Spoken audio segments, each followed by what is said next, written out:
सभी का ज्योतिर्विज्ञान विज्ञान की कक्षा में सादर अभिनंदन है। हम कक्षा का शुभारंभ करते हैं। ओम श्री गणेशाय नमः। ओम श्री वेद पुरुषाय नमः। ओम मां सरस्वत्यै नमः। ओम श्री गुरु चरण कमलेभ्यो नमः। ओम ग्राम देवताभ्यो नमः। ओम स्थान देवताभ्यो नमः। ओम ग्रह देवताभ्यो नमः। ओम गंगाराम देवताभ्यो नमः। ओम कुल देवताभ्यो नमः। ओम कुल देव्यै नमः। ओम इष्ट देवताभ्यो नमः। ओम इष्ट देव्यै नमः। ओम गजाननम भूतगणाधिसेवितं कपितजम्बुफलचारुभक्षणं उमासुतं शोकविनाशकारकं नमामि विघ्नेश्वरपादपङ्कजम्। सानन्दमानन्दवने वसन्तम् आनन्दकन्दं हतपापवृन्दम् वाराणसीनाथं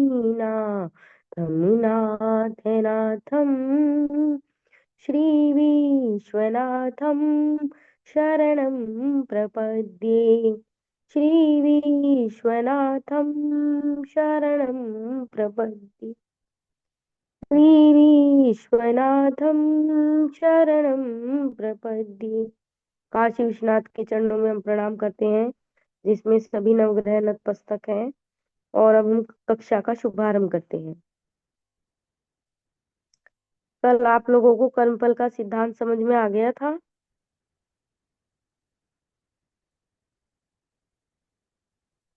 क्या आप मुझे सुन पा रहे हैं? हेलो, क्या आपको मेरी यस आवाज आ मैम, रही है? आ रही है। आ रही है मैम, आवाज आ रही है। जी धन्यवाद।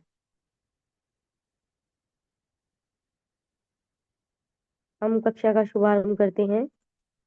देखिए, कर्मफल का सिद्धांत, जैसा कि आप जानते हैं, उसमें ये बताया गया था कि ये जो कुछ चक्र है हमारे जीवन का, वो कर्मों का ही है।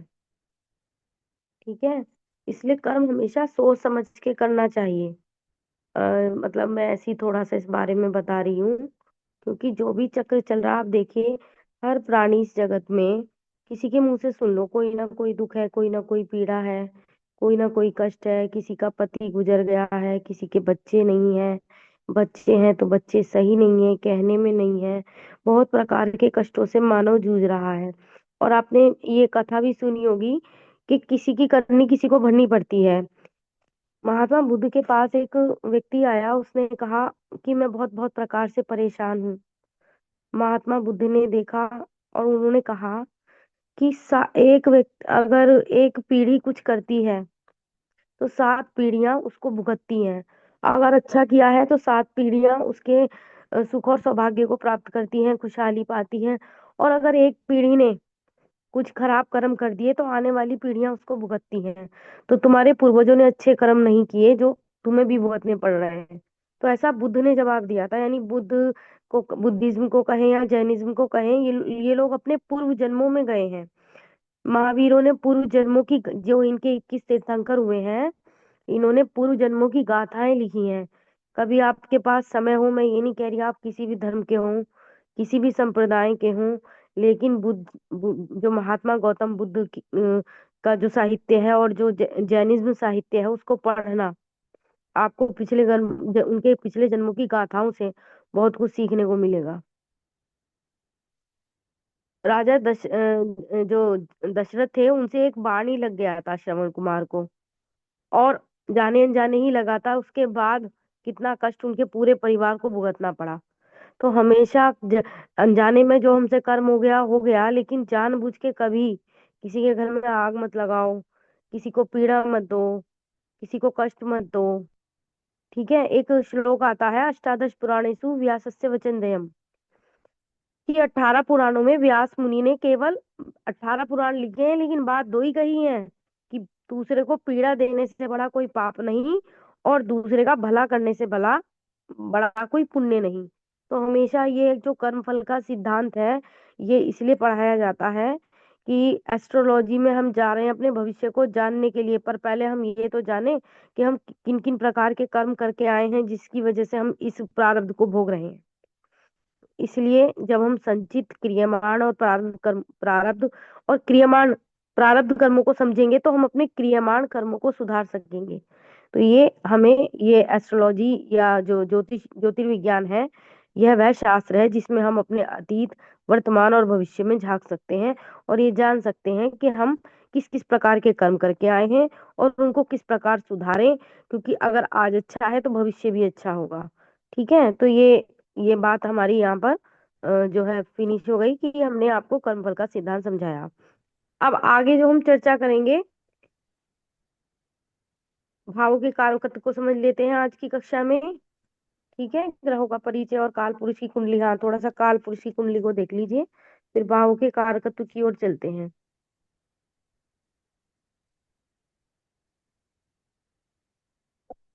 एक मिनट रुकिएगा, कुछ नेटवर्क की समस्या है क्या? जी, चलिए चलते हैं।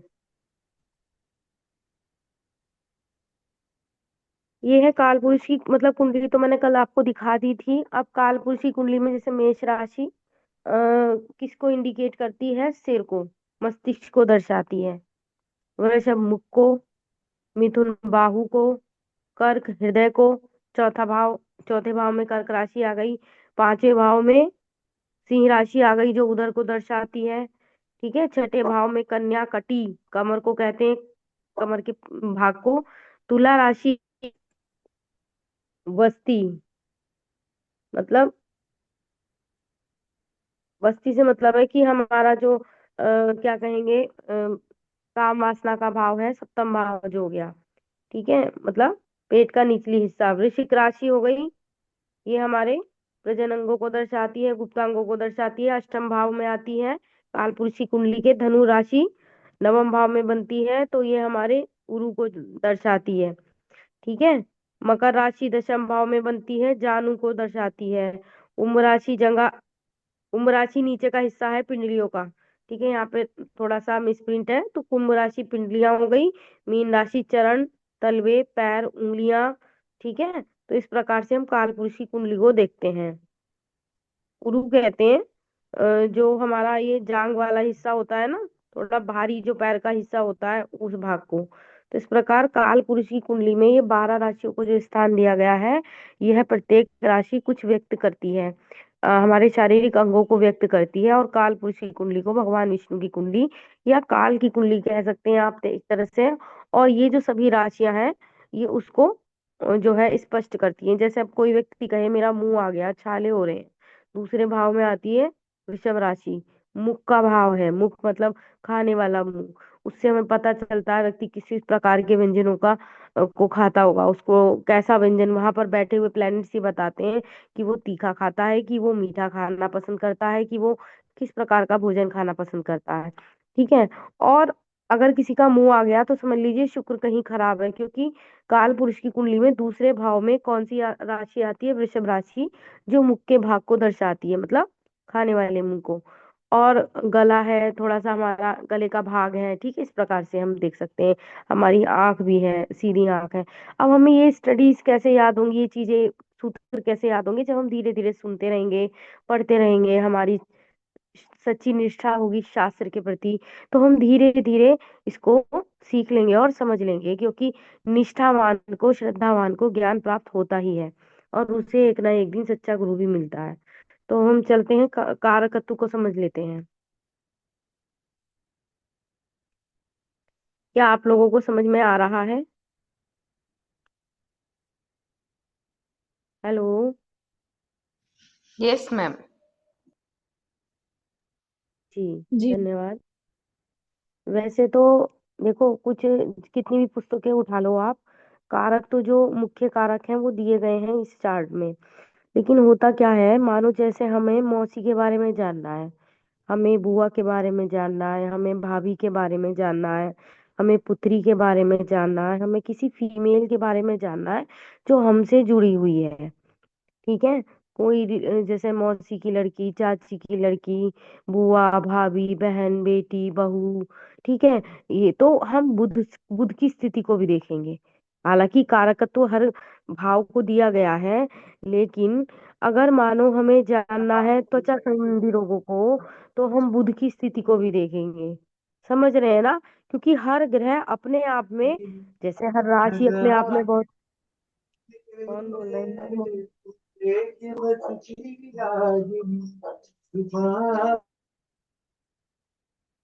अनीता सिंह जी, आप कहाँ से जुड़े हैं? क्या आप सुन पा रहे हैं अनीता सिंह जी?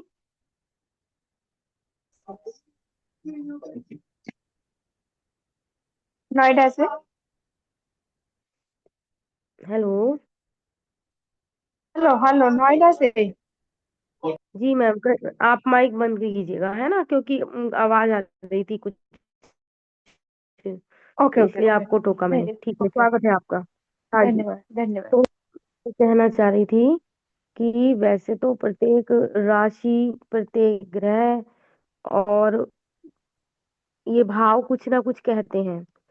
लेकिन अब आप जैसे, यहाँ तो हम आपको मुख्य कारक पढ़ा रहे हैं, लेकिन जब हम आगे आगे चल के फलित की स्थिति की ओर जाएंगे, तो मैंने एक उदाहरण दिया कि मानो आपको बहन, बहू, बेटी इत्यादि के बारे में जानना, तो तीसरा भाव हमारे पराक्रम का है, तीसरा भाव हमारे बहन भाई का है, ठीक है, और संतान का भाव पंचम भाव है। लेकिन अगर मैंने कहा कि आपको बहन, बहू, बेटी की स्थिति को जानना है, कैसी रहेगी वो, आपको उससे लाभ होगा कि नहीं, उसका स्वभाव कैसा होगा, या क्या उसकी पोजीशन है, तो हम बुध की स्थिति को भी देखेंगे। ठीक है, तो यह आगे हमारी फलित चर्चा का विषय रहेगा। जैसे कि हम टीचर्स के बारे में जानना चाहें, अपने बड़ों के बारे में जानना चाहें, अपने बॉस के बारे में जानना चाहें, अपने एंसिस्टर्स के बारे में जानना चाहें, ठीक है, तो गुरु को हम देखेंगे, अपने गुरुजनों के लिए गुरु को देखेंगे, अपने से बड़ों के लिए गुरु की स्थिति को भी देखेंगे। वैसे हर भाव इसका विश्लेषण करता है, लेकिन ग्रह से भी हम देखेंगे। तो अब हम यहाँ कारकत्व को पढ़ लेते हैं। कारकत्व से मतलब है हेड ऑफ द डिपार्टमेंट, जो इस भाव को चलाता है। जैसे मैंने एक उदाहरण दिया कि हम विद्यालय में जाते हैं, विद्यालय में हर विषय का एक डिपार्टमेंट होता है। मानो जो है केमिस्ट्री, जो रसायन है, उसका एक डिपार्टमेंट है, उसमें बहुत सारे शिक्षक हैं, लेकिन हेड ऑफ द डिपार्टमेंट एक ही टीचर होगा, जो सीनियर टीचर होगा। ठीक है, तो इसी प्रकार से यहाँ पर हेड ऑफ द डिपार्टमेंट सबको दिया गया है, और वो हर भाव को चलाते हैं। इसे हम ऐसे समझ सकते हैं कि जैसे कि गुरु को हम ले लेते हैं। गुरु को क्या डिपार्टमेंट दिया गया है? कई भाव दिए गए हैं। कैसे, कौन कौन से? अब जैसे जो भी डिपार्टमेंट दिए गए हैं वो उस भाव को चलाएंगे। तो जब वो गुरु की दशा से गुजरेगा व्यक्ति, तो उस भाव किससे संबंधित शुभ और अशुभ फल को प्राप्त करेगा, डिपेंड करता है। अब मानो शुभ देगा या अशुभ देगा, ये डिपेंड करता है उस भाव में स्थिति कैसी स्थिति है, मतलब बृहस्पति ग्रह की स्थिति कैसी बैठी है, कहाँ बैठा है जाकर, और किस भाव में जाकर बैठा है, किससे दृष्टि संबंध बना रहा है, किससे युति संबंध बना रहा है, इत्यादि इत्यादि। इस पर तो हम कारकत्व की चर्चा कर लेते हैं। प्रथम भाव का कारक सूर्य है, और काल पुरुष की कुंडली में मेष राशि आती है, लेकिन कारक कौन है? सूर्य। तो केवल हम कारकों की चर्चा कर लेते हैं। उच्च नीचस्थ अवस्था या फिर आपको मिश्रित हो जाएगा तो आपको कंफ्यूजन क्रिएट होगा। ठीक है, इसलिए केवल कारक की चर्चा कर लेते हैं। तो प्रथम भाव का कारक सूर्य है, दूसरे भाव का कारक गुरु है। गुरु किस लिए? क्योंकि धन चाहिए। प्रथम भाव का कारक सूर्य को क्यों दिया गया? क्योंकि सूर्य आत्मा है। ठीक है, आत्मा ही तो होती है पहले, शरीर तो बाद में धारण करती है। ठीक है, तो सूर्य को प्रथम भाव का लगन का कारकत्व प्रदान किया गया। फिर हम दूसरे भाव को देखते हैं, तो गुरु को दिया गया, क्योंकि जब व्यक्ति का जन्म होता है तो उसको धन चाहिए, ऐश्वर्य मतलब धन चाहिए, परिवार चाहिए।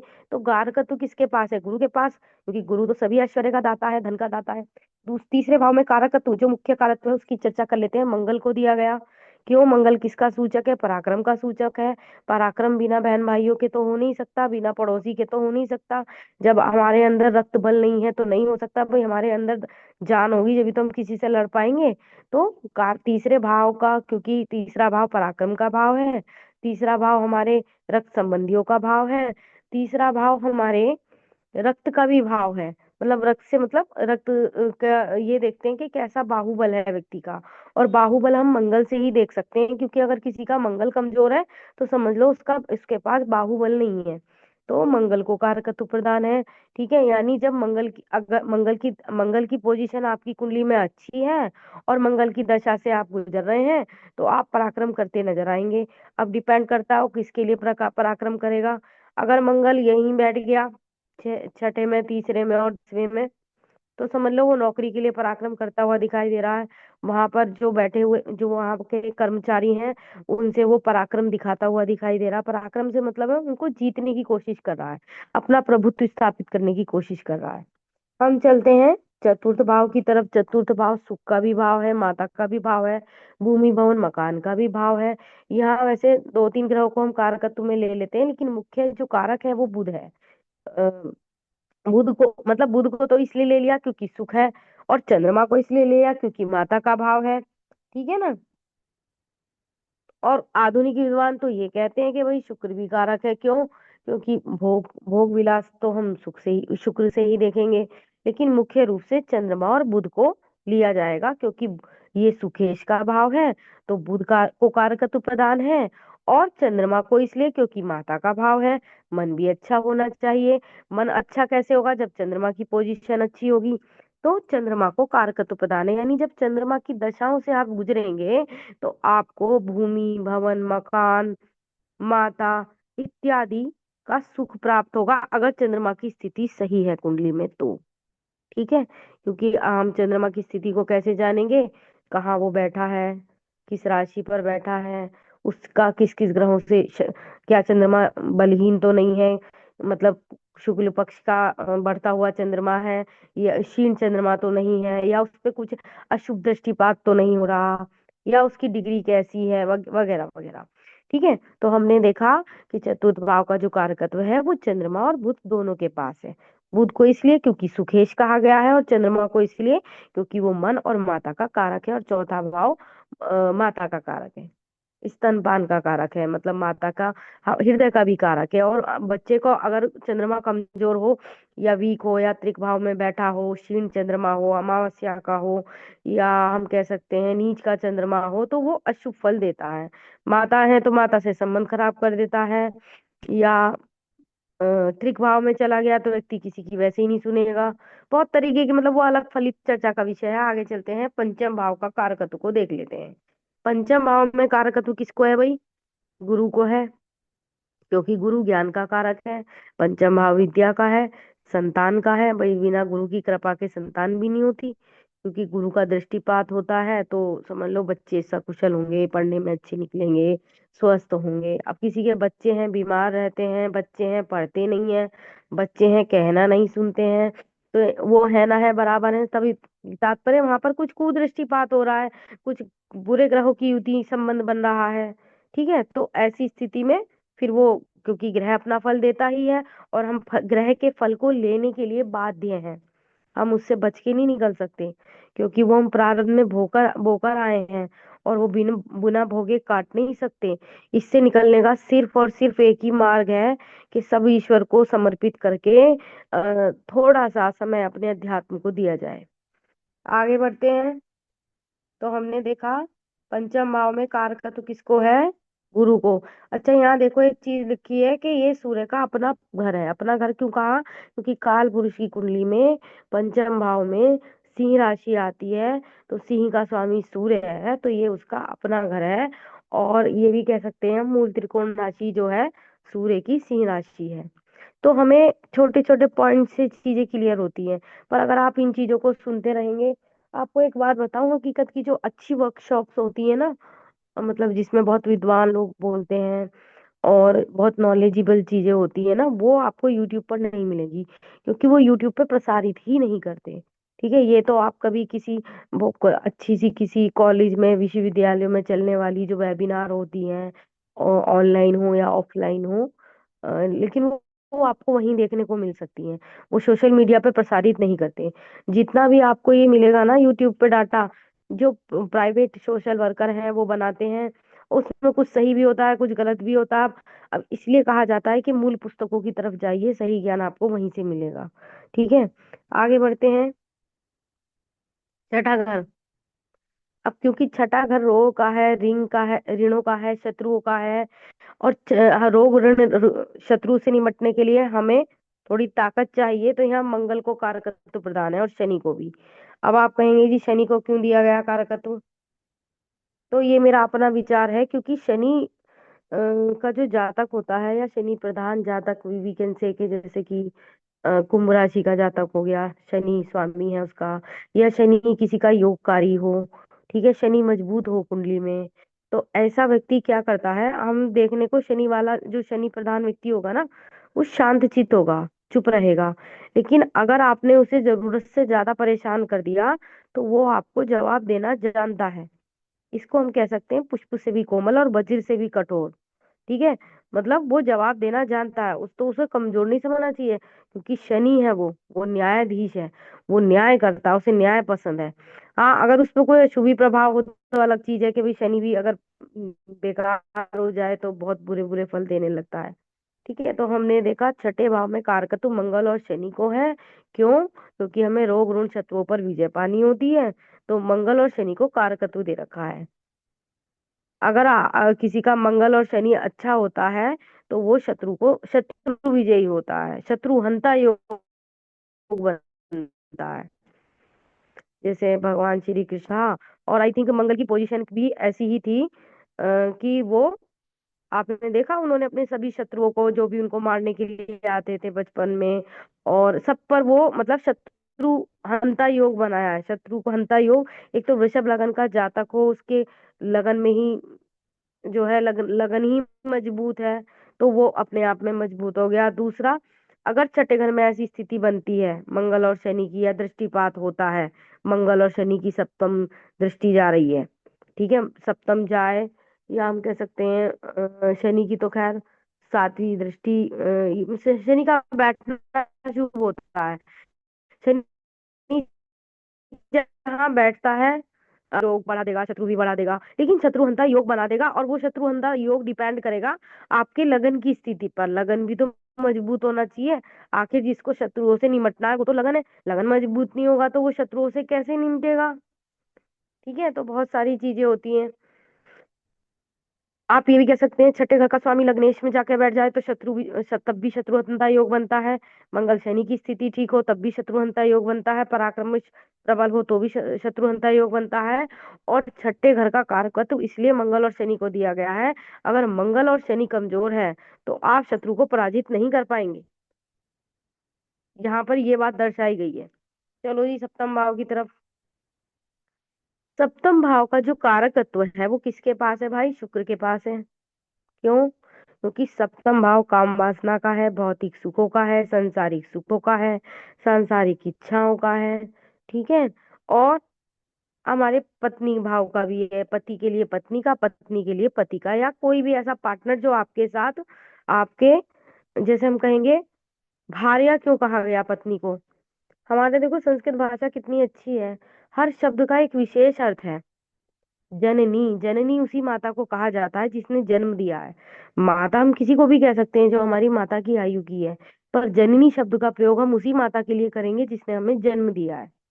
और जबकि हमारी 5 प्रकार की माताएं होती हैं, गौ माता भी होती है, ठीक है, हमारी अपनी जन्मदात्री जननी भी होती है माता, ठीक है, हमारी मातृभूमि को भी हम माता कहते हैं, ठीक है, गंगा माता को भी हम माता कहते हैं, ठीक है। और माता हम किसी को भी कह सकते हैं, लेकिन जननी शब्द का प्रयोग उसी माता के लिए करेंगे जिसने हमें जन्म दिया।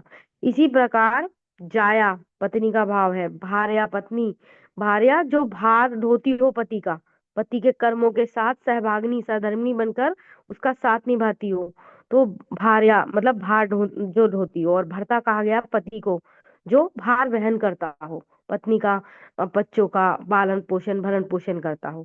तो ये जो सप्तम भाव है इसका कारकत्व शुक्र को है। शुक्र की अगर अच्छा नहीं है तो सप्तम भाव का सप्तम भाव का सुख नहीं भोग सकता व्यक्ति।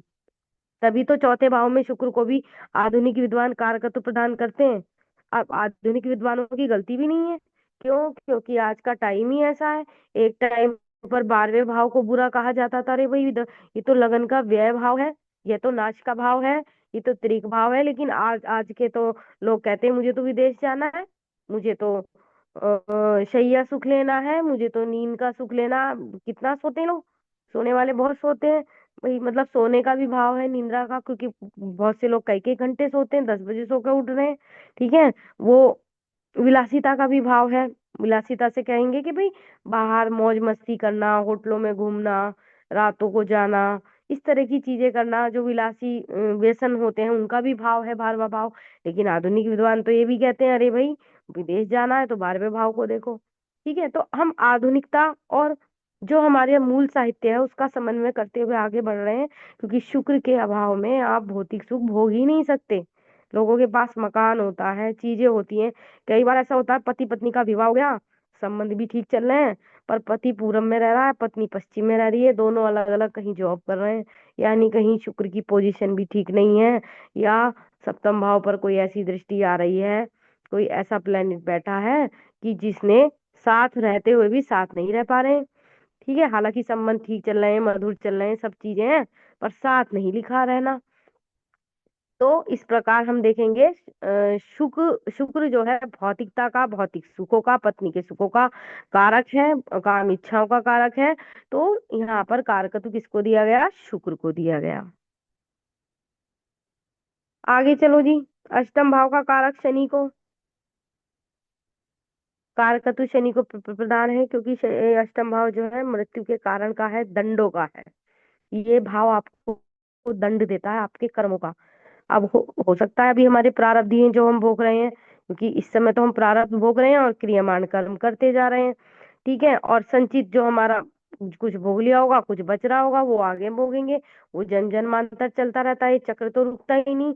या फिर अपनी चेतना के स्तर को इतना ऊंचा उठा लो कि कर्मों का बंधन खींचे ही नहीं और मुक्तावस्था को प्राप्त हो, वो पॉसिबल नहीं है, क्योंकि अभी तो हमारी चेतना का स्तर गिरा हुआ है। तो यह जो भाव है अष्टम, यह दंडों का भाव है, ये व्यक्ति को दंड देता है। देखिए, छठे घर का जो वो होता है ना, छठे घर के शत्रु तो हमारे अपने आप मतलब बनते बनते रहते हैं पूर्व जन्म के प्रारब्ध के अनुसार, रोग ऋण शत्रु। ठीक है, अष्टम भाव के क्या है? गुप्त शत्रु हैं। ऐसे शत्रु जिनके बारे में हम किसी से कुछ कह भी नहीं सकते। आपके आसपास रहते होंगे, आपके कजिन्स होंगे, आपके साथ काम करने वाले कलीग्स होंगे, तो ये अष्टम भाव के शत्रु हैं।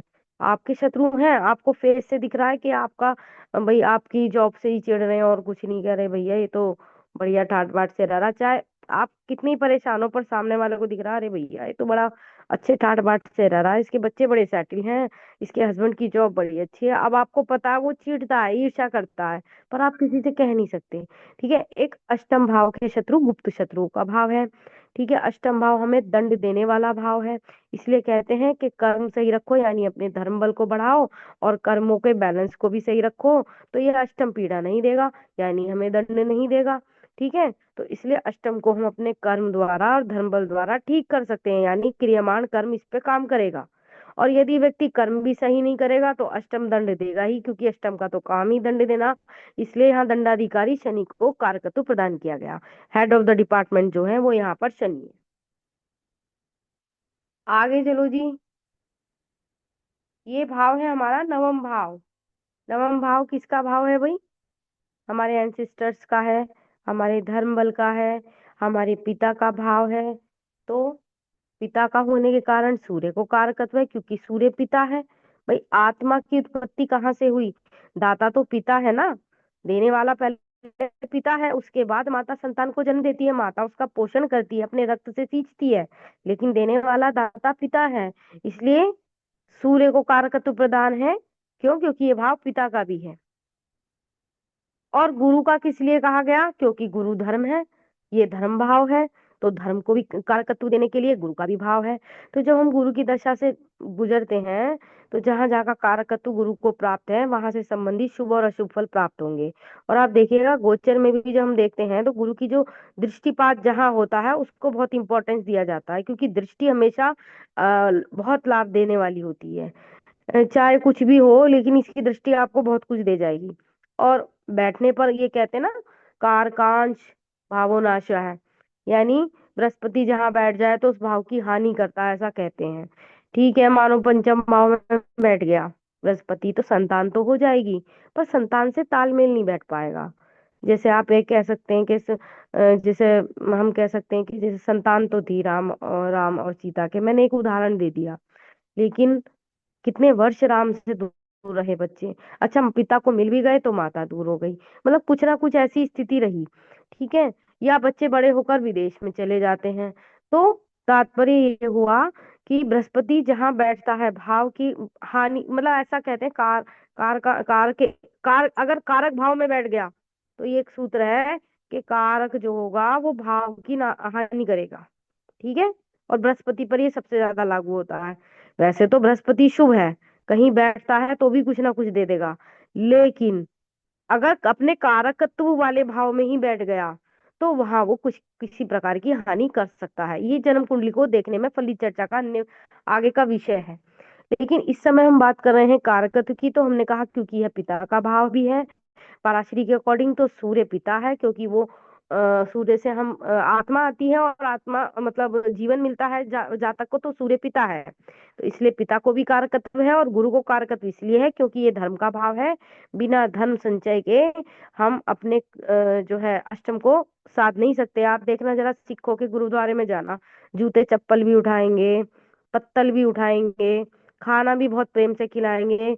चाहे कोई वहां लालच में ही जाता हो, चाहे कोई 10 बार जिम नहीं जाता हो, चाहे कोई कुछ कमाता ना हो, धमाता ना हो, लेकिन रोज जाके गुरुद्वारे में बैठ जाता हो कि भाई फ्री फंड में अच्छा खाना मिल रहा है, तब भी वो उतनी ही सेवा से, उतनी ही निष्ठा से उसके जूते चप्पल भी उठाएंगे, उसके पत्तल भी उठाएंगे, उसे सप्रेम भोजन कराएंगे, यानी वो अपने त्रिक भाव को साध रहे हैं।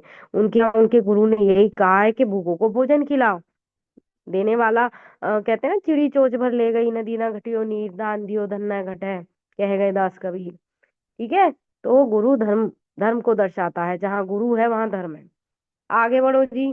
अच्छा, एंसिस्टर्स का भी भाव है, तो हम यहाँ पर कारकत्व गुरु को मिला। तो अपने गुरु को तो सबको ही ठीक रखना चाहिए। और वो आप कैसे ठीक रख सकते हैं? अपने बड़ों का आदर करके, अपने गुरुजनों को सम्मान देके, पीले वस्त्र पहनो, गुरुवार के दिन गुरु की होरा में बैठ करके सत्यनारायण की कथा करो। ठीक है। होरा मैंने बताया था ना, एक वेरी शॉर्ट टाइम ऑफ, जब उस प्लेनेट की एनर्जी यूनिवर्स में रहती है तो उस समय आप लाभ ले सकते हैं। हम कहते हैं मुहूर्तों का क्या लाभ है, जो होना है सो होना है, जो होना है सो होना। देखो तो दुनिया में कितना दुख है, अगर उससे बच सकते हो तो उस इस शास्त्र का लाभ लो। ठीक है। आगे बढ़ते हैं। पर जरा 1 मिनट हम कैमरा ऑन कर लें दशम भाव पर जाने से पहले। क्या आप मुझे सुन पा रहे हैं जी? क्या हम अटेंडेंस मार्क कर लें? जी। क्या आपको समझ में आ रहा है? हाँ जी। जी। तो आप में से किसी ने बताया नहीं, क्या आप में से पराशरी कोर्स जो नवीन छात्र जुड़े हैं उनको करना है कि नहीं करना है? करना है तो व्यक्तिगत मैसेज कर दीजिएगा।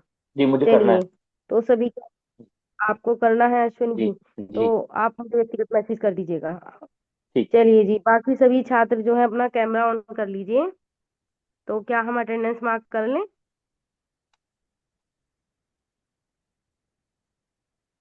जी। ऋचा जी, क्या आप कर लेंगी?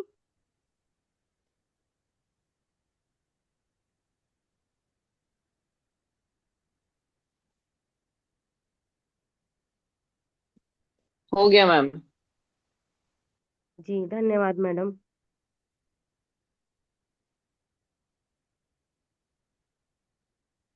तो हम पुनः कक्षा का आगे बढ़ाते हैं।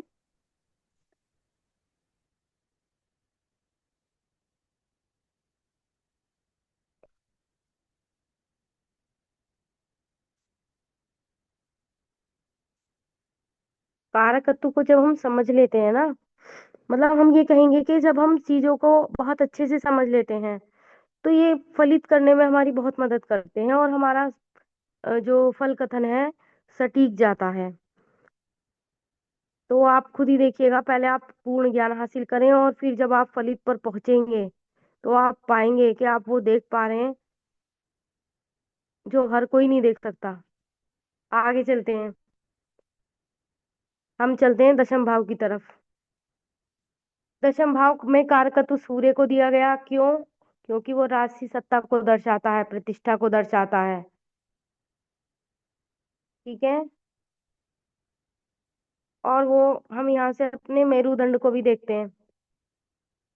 उसके अलावा शनि को कारकत्व इसलिए क्योंकि ये भाव नौकरी का भी है, कर्म का भी है।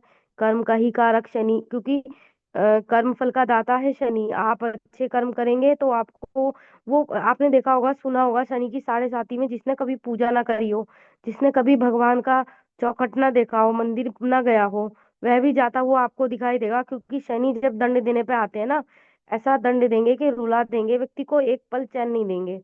तो व्यक्ति बेचारा मरता गिरता, जो शास्त्र में भी ना विश्वास करता हो, जो भगवान में भी ना विश्वास करता हो, निरा नास्तिक हो, तब भी वो आपको कुछ ना कुछ टोने टोट के, या कह सकते हैं मंदिर में जाता नजर आएगा। क्यों? लेकिन फिर भी रेमेडी काम नहीं करती। बहुत लोग आते हैं कि जी रेमेडी काम नहीं, फिर हनुमान जी की पूजा बता देते हैं। क्योंकि हनुमान जी का ये आशीष था कि मतलब शनि ने ही कहा था कि जो तुम्हारी पूजा करेगा मैं उस पे प्रभाव छोड़ दूंगा अपना। ठीक है, तो इसलिए हनुमान चालीसा सबसे बढ़िया उपाय है। और भी बहुत से उपाय बताते हैं। तो यहाँ पर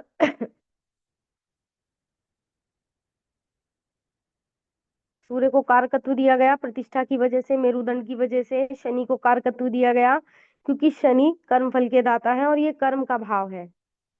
गुरु को कारकत्व दिया गया, क्यों? क्योंकि गुरु के बिना तो हम किसी जगह आगे बढ़ ही नहीं सकते भाई साहब। ऐसे, क्योंकि वो गुरु तो सभी प्रकार का ऐश्वर्य है, ज्ञान है, वैभव है, प्रतिष्ठा है, धर्म है, बहुत कुछ है गुरु। बुध, बुध को कारकत्व दिया गया, क्यों बुध को? क्योंकि बुध, आजकल तो लोग नौकरी कम व्यापार ज्यादा करते हैं, तो बुध को कारकत्व है, क्योंकि हम यहाँ से व्यापार को देखते हैं। अब जैसे कि मैंने एक बात कही थी, मुख्य कारकत्व मानो सूर्य, शनि और गुरु का है, लेकिन बुध को भी दे दिया गया, क्यों? क्योंकि वो व्यक्ति नौकरी नहीं कर रहा, व्यवसाय बिजनेस कर रहा है, तो हम बुध की स्थिति को देखेंगे ना। क्योंकि बिजनेस का जो कारक ग्रह है मुख्य रूप से बुध है। तो इस प्रकार यहाँ हमने मुख्य कारक आपको बता दिए। लेकिन जैसी जैसी पोजीशन प्लैनेट्स की होगी, या हम कहेंगे कि हमें जो है पिता के बारे में देखना है, हमें आत्मा के बारे में जानना है, हमें अपनी सामाजिक प्रतिष्ठा के बारे में जानना है, हमें अपनी सरकारी नौकरी के बारे में जानना है, तो हम सूर्य की स्थिति को देखेंगे। चाहे कारकत्व बेशक दशम भाव को हो, लेकिन सूर्य बैठा कहाँ है, तब हमें फलित चर्चा में वो सहयोग करेगा। आगे चलते हैं 11वें भाव की तरफ। 11वां भाव लाभ का है। गुरु के बिना लाभ हो नहीं सकता, तो कारकत्व गुरु को, यानी गुरु को 5 घरों का कारकत्व मिला है। He is the head of the department of 5 house. क्योंकि बिना लाभ के और उसको लाभ नहीं हो सकता। और कुंभ राशि मूल त्रिकोण राशि शनि की है। शनि का पक्का घर है, अपना घर है। क्यों? क्योंकि राशि कालपुरुष की कुंडली में है, शनि की बैठी है। तो ये घर जो है किसका हुआ? मतलब शनि का अपना घर हुआ। कालपुरुष की कुंडली भी बहुत हेल्प करती है। अगर जैसे कुछ ना समझ में आ रहा हो, कालपुरुष की कुंडली से देखो। लग चलते हैं 12वें घर में कारकत्व किसको है? शनि को। भाई शनि को क्यों है 12वें घर में कारकत्व? अब काल पुरुष की कुंडली को देखना उठा के। 12वें घर में मीन राशि आती है। मीन राशि हमारे पैर के निचले हिस्से को, तलवे को,